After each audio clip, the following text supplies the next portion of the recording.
రేపే ఆదివారం అమావాస్య ముందు రోజు. ఈరోజు కుంకుమ నీళ్ళతో ఇలా చేస్తే చాలు. వేలు, లక్షలు, కోట్లు ఇలా మీరు ఎంత డబ్బు కావాలని కోరుకుంటే అంత డబ్బు మీ కాళ్ళ దగ్గరకు వచ్చి పడుతుంది. ఎలాంటి ఇబ్బంది లేకుండా జీవితంలో ముందుకు వెళ్ళగలుగుతారు. కనుక అమావాస్య ముందు రోజు కుంకుమ నీటితో ఈ పరిహారం చేసుకోండి, సరిపోతుంది. కుంకుమ నీళ్ళు పరమ పవిత్రమైనవి, చాలా శక్తివంతమైనవి. కుంకుమ నీటితో ఏ పరిహారం చేసినా బాగా కలిసి వస్తుంది. ఆదివారం రోజు కుంకుమ నీటితో ఏ పరిహారం చేసినా బ్రహ్మాండంగా కలిసి వస్తుంది. కుంకుమ నీటికి ఎన్నో శక్తులు ఉంటాయి. అందుకే దిష్టి తీయడానికి కుంకుమ నీటిని వాడుతూ ఉంటారు. దిష్టి పరంగానే కాదు, పరిహారాల పరంగా కూడా కుంకుమ నీటితో ఎంతో ప్రాధాన్యత ఉంది. కుంకుమ నీటిలో కలిపితే కుంకుమ నీళ్లు తయారైపోతాయి. ఆ కుంకుమ నీటితో అమావాస్య ముందు రోజున ఒక చిన్న పరిహారం చేసుకుంటే అప్పులు తీరిపోతాయి, మన కష్టాలు పోతాయి, పట్టిందల్లా బంగారంగా మారుతుంది. మీకున్న ఇబ్బందులన్నీ కూడా తొలగిపోతాయి. విపరీత ధనలాభం కలుగుతుంది. ఎవరైతే ధన సమస్యలతో బాధపడుతున్నారో వారు తప్పక ఈ పరిహారాన్ని చేయండి. మరి ఇంతకీ అమావాస్య ముందు రోజు కుంకుమ నీళ్ళతో ఏం చేయాలనే విషయాన్ని ఇప్పుడు ఈ వీడియోలో వివరంగా తెలుసుకుందాం. ఫ్రెండ్స్, ఫస్ట్ అయితే ఈ వీడియోకి ఒక లైక్ కొట్టండి. అలాగే మా ఛానల్ని కూడా సబ్స్క్రైబ్ చేసుకొని మాకు సపోర్ట్ చేయండి. ఇక ఈ విషయానికి వస్తే, మనిషి అన్నాక అందరికీ కష్టాలు ఉంటాయి. కొందరికి ధన సమస్యలు, మరికొంతమందికి ఆరోగ్య సమస్యలు, ఇంకొంతమందికి అప్పుల సమస్యలు, ఇలా రకరకాల సమస్యలు ఉంటాయి. అయితే మీకు ఎలాంటి సమస్యలు ఉన్నా పర్వాలేదు, అమావాస్య ముందు రోజున చక్కగా ఒక గ్లాస్ తీసుకోండి. ఈ పరిహారాన్ని కేవలం గాజు గ్లాసులే వాడాలని లేదు. స్టీలు గ్లాసు, రాగి గ్లాసు, ఇలా ఏ గ్లాసునైనా సరే వాడుకోవచ్చు. కనుక ముందు మీరు ఏదో ఒక గ్లాసుని తీసుకొని ఆ గ్లాసులో సగానికి మంచినీళ్ళు పోయండి. అంటే మీరు తాగే నీళ్ళు ఉంటాయి కదా, ఆ నీరు పోస్తే సరిపోతుంది. అలా నీళ్ళు పోసిన తర్వాత ఆ నీటిలో ఒక స్పూన్ అంతా ఎర్రటి కుంకుమను వేయండి. కుంకుమ చాలా శక్తివంతమైనది, చాలా పవిత్రమైనది. మనకున్న కష్టాలను తొలగించే శక్తి కుంకుమకు ఉంది. ధనాన్ని ఆకర్షించే బలం, చెడు దృష్టి, నెగిటివ్ ఎనర్జీని తొలగించే శక్తి కూడా కుంకుమ నీళ్ళకు ఉంటుంది. కుంకుమ చాలా మంచిది కనుక నీటిలో కుంకుమను వేయండి. అప్పుడు కుంకుమ నీళ్ళు రెడీ అయిపోతాయి. కుంకుమ నీళ్ళకు చాలా పవర్స్ ఉంటాయి. ఇలా ముందు కుంకుమ నీళ్ళు సిద్ధం చేసుకున్న తర్వాత ఆ నీటిలో 3 మిరియాలు వేయండి. మిరియాలు అందరి ఇళ్లలో ఉంటాయి కదా, ఆ మిరియాలను వేయండి. మిరియాలు నల్లటి రంగులో ఉంటాయి కనుక మీరు మిరియాలకు చాలా శక్తులు ఉంటాయి. అనారోగ్య సమస్యలను, నెగిటివ్ ఎనర్జీని తొలగించే శక్తి, ధన సమస్యలను, కష్టాలను తొలగించే శక్తి మిరియాలకు ఉంటుంది. కనుక 3 మిరియాలను కుంకుమ నీటిలో వేయండి. ఆ తర్వాత ఒక 1/2 స్పూన్ ఆవాలను తీసుకొని ఆవాలను కూడా ఈ కుంకుమ నీళ్ళలో వేయండి. ఎందుకంటే ఆవాలకు కూడా ఎన్నో శక్తులు ఉంటాయి. పరిహార శాస్త్రంలో ఆవాలకు ఎంతో ప్రాధాన్యతనిచ్చారు. ఆవాలను వేయటం వలన ఇంట్లోని గొడవలు తగ్గుతాయి, మనశ్శాంతి నెలకొంటుంది. ఇలా ఆవాలను వేసేసిన తర్వాత చివరిలో ఒక 1/2 స్పూన్ అంత గల్లుడుప్పును కూడా వేసుకొని ఆ ఉప్పును కూడా కుంకుమ నీటిలో వేసేయండి. ఉప్పు గురించి ప్రత్యేకంగా చెప్పాల్సిన అవసరం లేదు. ఉప్పుతో ఎటువంటి పరిహారాలు చేసినా కూడా అద్భుతమైన ఫలితాలు వస్తాయి కనుక కుంకుమ నీటితో ఇవన్నీ కూడా వేయండి. ఆ తర్వాత ఈ కుంకుమ నీటిని మీ కుడి చేతితో పట్టుకొని ఒకసారి ఇల్లంతా కూడా తిరగండి. బాత్రూమ్తో సహా అన్ని గదుల్లో కూడా తిరగండి. ఇక ఆఖరిలో ఈ నీటిని తీసుకొని మీ ఇంటి బయటకు వచ్చేసి ఎవరైతే పరిహారం చేశారో వారు ఈ కుంకుమ నీటిని మీ తల చుట్టూ 7 సార్లు తిప్పేసుకోండి. అంటే దిష్టి తీసినట్టుగా మీకు మీరే ఈ గ్లాసును తల చుట్టూ 7 సార్లు సవ్య దిశలో, 7 సార్లు అపసవ్య దిశలో తిప్పేసుకొని చివరిలో ఈ గ్లాసును తీసుకొని వెళ్ళి ఏదైనా ఒక చెట్టు మొదట్లో ఈ ఎర్ర నీటిని వేసేయండి. ఆ చెట్టు రావి చెట్టు, అరటి చెట్టు, మర్రి చెట్టు, చివరికి తులసి చెట్టు మొదట్లోనైనా సరే ఈ నీటిని పోసేయవచ్చు. చేసిన తర్వాత ఇక వెనక్కి తిరిగి చూడకుండా ఇంట్లోకి వెళ్ళిపోవాలి. ఇలా ఈ చిన్న పరిహారం చేస్తే మీకున్న కష్టాలన్నీ కూడా పోతాయి. మీరు కోరుకుంది మీ కాళ్ళ దగ్గరకు వస్తుంది. మీరు కోరుకున్నంత ధనం కూడా వస్తుంది. వందలు, వేలు, లక్షలు, కోట్లు ఇలా మీకు ఎంత ధనం కావాలంటే అంత ధనం వస్తుంది. కానీ ఒక విషయం గుర్తుపెట్టుకోండి, మానవ ప్రయత్నం లేకుండా ఏది సాధ్యపడదు. మీరు ఏ పని చేయకుండా ఇంట్లోనే కూర్చొని ఈ పరిహారం చేస్తే ధనం వచ్చి పడదు. మీ పనులు మీరు చేసుకుంటూ ఈ పరిహారాన్ని కూడా చేస్తేనే ధనం వస్తుంది. మీరు ఎంత కోరితే అంత ధనం వచ్చే యోగాలు కలుగుతాయి. సిరి సంపదలు వచ్చి పడతాయి, అష్టైశ్వర్యాలు వచ్చి పడతాయి. కనుక అమావాస్య ముందు రోజు అందరూ కూడా ఈ పరిహారం చేసుకోండి. 3, 5, 7, 9 ఇలా ఎన్నిసార్లు చేయగలిగితే అన్నిసార్లు ఈ పరిహారం చేసుకోండి. అలా చేసుకోవడం వలన మీకు తిరుగులేని రాజయోగం పొందుతారు, ధనలాభాన్ని పొందుతారు, గొప్ప ఐశ్వర్యవంతులుగా కోటీశ్వరుడుగా మారిపోతారు. సమస్యలు, కష్టాలు, అప్పుల బాధలు, ఆర్థిక సమస్యలు అన్నీ పోతాయి. ఈ పరిహారానికి ఈరోజు రాత్రి సమయంలో ఎవరికీ కనిపించకుండా రహస్యంగా చేసుకోవాలి. పగటిపూట చేయకూడదు కనుక ప్రతి ఒక్కరు కూడా అమావాస్య ముందు రోజున కుంకుమ నీటితో ఈ చిన్న పరిహారాన్ని చేసి శుభ ఫలితాలను పొందండి. రేపు అమావాస్య ముందు రోజు చాలా శక్తివంతమైన రోజు. అమావాస్యకే కాదు, అమావాస్య ముందు రోజుకు కూడా ఎంతో ప్రాముఖ్యత ఉంటుంది. అయితే ఈరోజు రాత్రి 9 గంటలకు ఒక నిమ్మకాయను రోడ్డు మీద పడేయండి చాలు. 60 నిమిషాల్లో ఇంట్లో ధనవర్షం కురుస్తుంది. మీకు ఉన్న కష్టాలన్నీ కూడా పోతాయి. అమావాస్య ముందు రోజు ఒక నిమ్మకాయతో ఇలా చేస్తే చాలు, మీకు పట్టిన దరిద్రం అంతా కూడా పోతుంది. చక్కటి యోగాలు కలుగుతాయి, ధనయోగం ప్రాప్తిస్తుంది. మీకు ఉండే ఇబ్బందులన్నీ కూడా తొలగిపోతాయి, అష్టైశ్వర్యాలు ప్రాప్తిస్తాయి. కనుక అమావాస్య ముందు రోజు నిమ్మకాయ నీళ్ళ రోడ్డు మీద పడేయండి. ఎందుకంటే అమావాస్య ముందు రోజుకు చాలా ప్రాముఖ్యత ఉంటుంది, చాలా పవర్ కూడా ఉంటుంది. నెలకు ఒక్కసారి వచ్చే అమావాస్య తిథి వస్తుంది. ఆ అమావాస్య ముందు రోజున ఈ నిమ్మకాయ పరిహారం చేసుకోవాలి. ఈ నిమ్మకాయ ఎంతో శక్తివంతమైన పండు. నిమ్మకాయతో నెగిటివ్ ఎనర్జీని, దిష్టి దోషాన్ని ఈజీగా తొలగించుకోవచ్చు. నిమ్మకాయ చాలా పవర్ను కలిగి ఉంటుంది. అమావాస్య ముందు రోజున నిమ్మకాయతో చాలా మంచి ఫలితాలు వస్తాయి. దరిద్రాలు పోగొడుతుంది, ఇబ్బందులన్నీ కూడా తొలగిపోతాయి. ఆరోగ్యాలతో చక్కగా బ్రతికే యోగం వస్తుంది. కాబట్టి ఎవరు కూడా ఈ అవకాశాన్ని వదులుకోవద్దు. అమావాస్య ముందు రోజు అందరూ నిమ్మకాయ పరిహారాన్ని తప్పక చేయండి. మరి ఇంతకీ అమావాస్య ముందు రోజున నిమ్మకాయతో ఏం చేయాలనే విషయాన్ని ఇప్పుడు ఈ వీడియోలో వివరంగా తెలుసుకుందాం. అంతకన్నా ముందు తన యజమానిని ఒక ఆవు ఎలా కాపాడిందో తెలిపే పవిత్ర కథను విందాం. ఒక ఊరిలో రంగయ్య, శివమ్మ అనే భార్యాభర్తలు ఉండేవారు. వాళ్లకు ఒక ఆవు ఉండేది. దాని పేరు లక్ష్మి. లక్ష్మిని వాళ్ళు చాలా ప్రేమగా చూసుకునేవారు. ఒకరోజు శివమ్మ చాలా రుచిగా ఉండే కూర చేసింది. అది తిని రంగయ్య చాలా బాగుంది, ఇది రేపటికి కూడా దాచిపెట్టు కొంచెం అన్నాడు. సరే అంది శివమ్మ. అక్కడే ఉన్న ఆవు శివమ్మ మాటలు విని గట్టిగా నవ్వింది.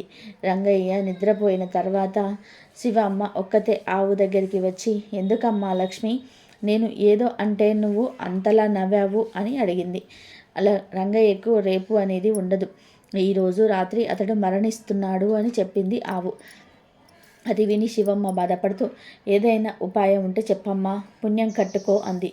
సరే, ఇవాళ నీ భర్త కోసం యమదూతలు వస్తారు కదా, వాళ్ళకి రుచికరమైన వంటలు చేసి పెట్టు. నువ్వు కోరిన వరం ఇస్తారు వాళ్ళు. అప్పుడు నువ్వు నీ భర్త ప్రాణాలను అడుగు అన్నది ఆవు. సరే అంది శివమ్మ. ఆ రోజు రాత్రి శివమ్మ నిద్రపోకుండా రంగయ్య వైపే చూస్తూ కూర్చున్నది. ఆమె చూస్తూ ఉండగానే ఒక నాగుపాము వచ్చి రంగయ్యను కాటేయబోయింది. మెలకువగా ఉన్న శివమ్మ చటారున ఒక బుట్టను పాము మీద పడేటట్టు విసిరింది. అంతలోనే వాళ్ళ ఇంటి దూలం ఒకటి విరిగి రంగయ్య మీద పడబోయింది. ఆమె గబిక్కున అతన్ని పక్కకు లాగి కాపాడింది. చూస్తూ ఉండగానే వాళ్ళ ఇంటికి మంటలు అంటుకున్నాయి. ఒక వేడికి నిద్రకి లేచిన రంగయ్యని పట్టుకుని రంగమ్మ బయటకు పరిగెత్తింది. అప్పటికి ఊళ్ళో వాళ్ళందరూ కూడా అక్కడికి చేరుకున్నారు.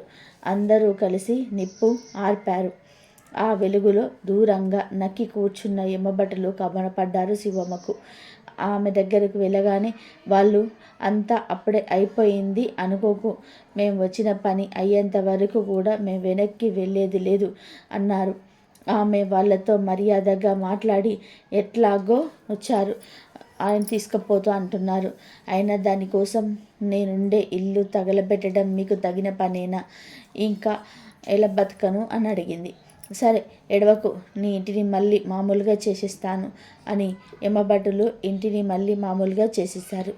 బాగుంది, ఇంటికి వచ్చిన అతిథులు మీరు, మిమ్మల్ని వట్టి చేతులతో పంపితే ఇక నాకు ఎలా జరుగుతుంది? ఒక 10 నిమిషాలు ఆగండి, వేడివేడిగా అలసంద వడలు వేసిస్తాను, తినిపోదురు అంది శివమ్మ. అంతవరకు ఊరికే నక్కి కూర్చొని కష్టపడుతున్న యమభటులకు అలసంద వడలు అనగానే నోరూరింది. శివమ్మ ఇక వాటి అంగీకారం కోసం ఎదురు చూడకుండా అప్పటికప్పుడు అలసందలు రుబ్బి వేడివేడి వడలు వేసి పెట్టింది వాళ్ళ ముందు. అసలే ఎమ్మబట్టలాయే చాలాసేపటి నుండి ఎదురు చూస్తూ కూడా ఉన్నారేమో. ఒక్కొక్కరు 25 వడలు లాగించేశారు. అందరూ కడుపారా తిని తృప్తిగా త్రేయించాక తినేందుకు ఆకు ఒక్క కూడా తెచ్చింది శివమ్మ. అవి కూడా పుచ్చుకొని వాళ్ళు సరే మరి ఇంకా రంగయ్యని తీసుకొని వెళ్ళొస్తామని బయలుదేరారు. శివమ్మకు ఇంకేం చేయాలో అర్థం కాలేదు. అప్పుడు లక్ష్మి, అయ్యో మీరు వచ్చింది పల్లెకే కదా, పట్టణానిక? పల్లెకు వచ్చి కడపిండ కమ్మని పాలు తాగకపోతే మా పాడి అంత ఏం కాను అంది శివమ్మకు మాటను అందిస్తూ. అప్పుడు శివమ్మ నులక మంచాలను తెచ్చివేసి, అవునవును, ఇంకో 10 నిమిషాల్లో పాలు పితికేస్తాను, చల్లగా కాసిని పాలు తాగి బయలుదేరుదురు అంది. యమవటలు ఒకరి ముఖాలు ఒకరు చూసుకున్నారు. కానీ బాగా తిని ఉన్నారేమో, వాళ్ళకు కొంచెం ఆయాసంగానే ఉన్నది. నులక మంచాలు వాళ్ళని చాలా ఆకర్షిస్తూ ఉన్నాయి కూడా. చివరకు బద్ధకం గెలిచింది. వారు విశ్రాంతిగా కూర్చున్నారు మంచాల మీద. ఇంకో 2 నిమిషాలలో వారు గురకలు పెట్టి నిద్రపోతున్నారు. శివమ్మ లక్ష్మి పాలు పితుకుతూ, మరి ఇప్పుడు ఏం చేద్దాం లక్ష్మి? వీళ్ళు నిద్ర లేచారంటే రంగయ్యను ఎత్తుకుపోతామని మళ్ళీ పాట మొదలు పెడతారు అన్నది విచారంగా. లక్ష్మి చిక్కటి పాలు దారగా వదులుతూ, ఏం కాదులే శివమ్మ, ఇంకేదైనా అడ్డం వేద్దాంలే అన్నది. పాలు బాగా కాగి ఎర్రటి మీగడ కట్టేసరికి మరో 2 గంటలయింది. అంతలో యమభటులు గుండెల మీద చెయ్యి వేసుకొని, అయ్యా వచ్చేస్తున్నాం, అయ్యా ఇంకేమి ఆలస్యం చేయం దొరా అంటూ గబుక్కున లేచి కూర్చున్నారు. శివమ్మ చటుక్కున వేడి పాలు తీసుకొచ్చి వాళ్ళ ముందు పెట్టింది. అయ్యో పాలు చాలా వేడిగా ఉన్నాయమ్మా తల్లి, అటు చూస్తే దొరి పిలుస్తున్నాడు, మా కష్టం కూడా చూడు, అన్నపూర్ణమ్మ తల్లివి, మీ రంగయ్యను తీసుకువెళ్తూ ఉంటే మాకు బాధగానే ఉంది, కానీ ఏం చేయగలం, మీ ఇంట్లో ఉన్నది ఈ ఒక్క రంగయ్యే కదా, వేరే రంగయ్య ఎవరూ లేరు కదా, మేమేం చేయాలి చెప్పు అన్నాడొక ఎమ్మభటుడు వేడివేడి పాలను ఊదుకొని జుర్రుకుంటూ. అప్పుడు లక్ష్మి అతడి పాలను అందుకొని, వేరే రంగయ్య లేకేమి, ఇదిగో నా చెవి మీద కూర్చొనిన్న రక్తం తాగి బలుస్తున్న పిడుదు వాడు రంగయ్య కాదు అంది. ఆవు చెవికేసి పరీక్షగా చూస్తూ, అవునా, నిజంగానే ఈ పిడుదు రంగయ్యేనా అన్నాడు యమభటుడు. అయ్యో, ఈ మనిషి రంగయ్య ఎంత మంచివాడో, మా పిడుదు రంగయ్య అంత దుర్మార్గుడు. మీరు ఈ ఇంట్లో నుంచి ఎవరినో తీసుకొని వెళ్ళాల్సి వస్తే మొదటి వీడినే తీసుకువెళ్ళాలి. అసలు మీరు వచ్చింది పిడుదు రంగయ్య కోసమే అయి ఉంటుంది, సరిగ్గా కనుక్కోండి, తప్పు ప్రాణాన్ని తీసుకువెళ్తారేమో, మీ దొర ఊరుకోడు అంది ఆవు అమాయకంగా. యమభటులు మరి ఒకరి ముఖాలు ఒకరు చూసుకున్నారు. వాళ్ళల్లో ఒకడు శివయ్య కేసి కృతజ్ఞతతో చూసి అలసంద వడల్ని వేడివేడి పాలను గుర్తు చేసుకుంటూ, అవునురా, మనం తీసుకెళ్లాల్సింది ఈ పిడుదుగాడిని, పదండి వాడిని తీసుకొని పోదాం, దొర ఏమి అనడు కానీ అన్నాడు. తీసుకువెళ్ళండి, పాపం తప్పుడు ప్రాణాన్ని తీసుకువెళ్తే మీకు కష్టం అంది శివమ్మ. ఈ దొర కాదంటే మళ్ళీ వద్దులేండి అని జోడిస్తూ, మళ్ళీ రామ్లెమ్మ, ఎవరో ఒక రంగయ్య ఈ ఇంట్లో నుంచి దొరికితే చాలు, మా దొర ఏమి అనడు కానీ చల్లగా ఉండు అని యమభటులు పిడుదు ప్రాణాలు చేత పట్టుకొని మాయమైపోయారు.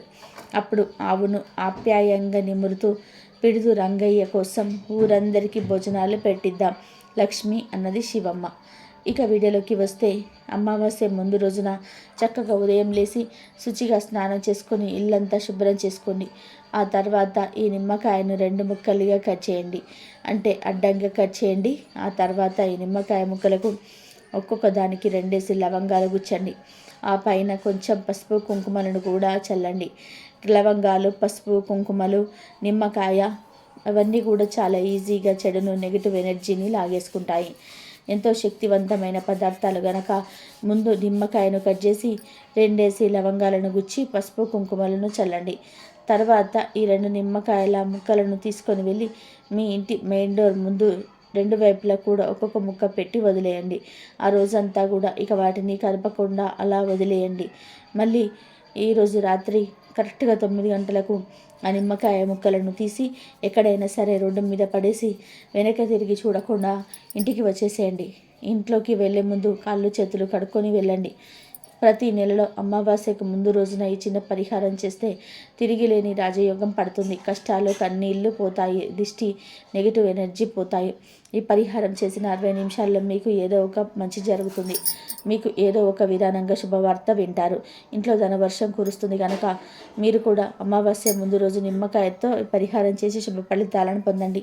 ఇదండి ఈరోజు వీడియో. ఈ వీడియో కనుక మీకు నచ్చినట్లయితే ప్లీజ్ లైక్ చేయండి, షేర్ చేయండి, మరి సబ్స్క్రైబ్ చేసుకోవడం మర్చిపోద్దు. నిమ్మకాయతో పరిహారం చేసిన వారికి నెగిటివ్ ఎనర్జీ మొత్తం పోతుంది. ఎంతో శక్తివంతమైన పదార్థం కనుక నిమ్మకాయతో కట్ చేసి 2 లవంగాలను గుచ్చి పసుపు కుంకుమలు చల్లండి. తర్వాత 2 నిమ్మకాయల ముక్కలను తీసుకొని వెళ్ళి మీ ఇంటి మెయిన్ డోర్ ముందు 2 వైపులా కూడా ఒక్కొక్క ముక్క పెట్టి వదిలేయండి. ఆ రోజంతా కూడా వాటిని కదపకుండా వదిలేయండి. మళ్ళీ ఈరోజు రాత్రి అది కరెక్ట్గా 9 గంటలకు తీసేయండి.